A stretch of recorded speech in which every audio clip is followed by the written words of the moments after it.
2025-এর অধ্যাদেশটি lapse করার মধ্য দিয়ে জাতি আবার ব্যাকওয়ার্ডের দিকে যাবে।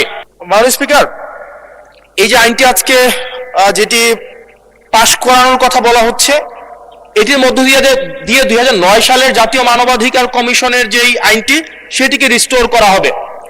জাতীয় মানবাধিকার কমিশনের যে 2009 সালের যে আইনটি আছে, সে আইনের যেই প্রয়োগ দীর্ঘ 17 বছর ধরে হয়েছে সেটি আমরা দেখেছি।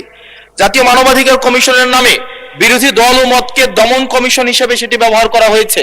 বিএনপিকে দমন করার বৈধতা জাতীয় মানবাধিকার কমিশন উৎপাদন করেছে। আমরা জাতীয় মানবাধিকার কমিশনের চেয়ারম্যানকে বলতে শুনেছি, জামাতের নেতাকর্মীদেরকে গুলি করা বৈধ মানবাধিকার টিকিয়ে রাখার স্বার্থে।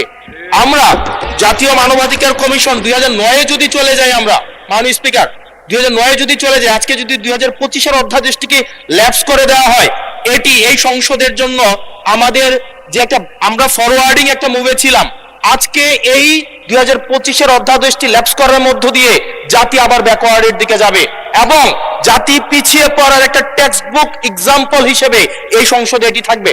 2009 সালের জাতীয় মানবাধিকার কমিশন আদতে কোনো আইন না, এটা হচ্ছে সরকারি আরেকটা দপ্তর বানানো হয়েছে জাতীয় মানবাধিকার কমিশনকে।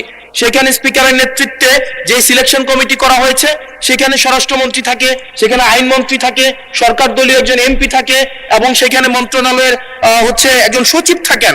অর্থাৎ একটা 6 সদস্য বিশিষ্ট একটা সিলেকশন বোর্ডের সেখানে 5 জনই হচ্ছে সরকার দলের।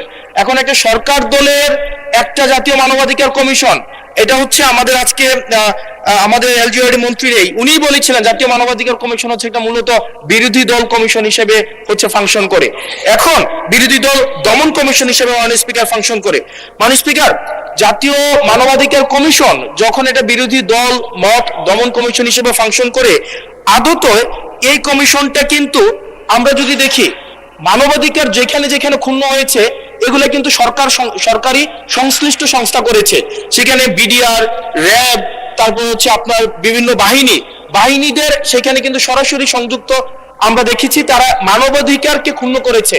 কিন্তু 2009 সালের জাতীয় মানবাধিকার কমিশন আমরা দেখেছি, যদি বাহিনীর বিরুদ্ধে আপনি কোনো তদন্ত পরিচালনা করতে চান, তাহলে সেই বাহিনীর পূর্বানুমতি আপনার লাগবে, সরকারের পূর্বানুমতি লাগবে। মাননীয় স্পিকার, সরকারের পূর্বানুমতি নিয়ে সরকার যে মানবাধিকার ক্ষুণ্ণ করবে, সেই মানবাধিকারের তদন্ত কতটা স্বচ্ছ হবে সেটা এই সংসদের প্রত্যেকটা সদস্যই সেই বিষয়টি জানে।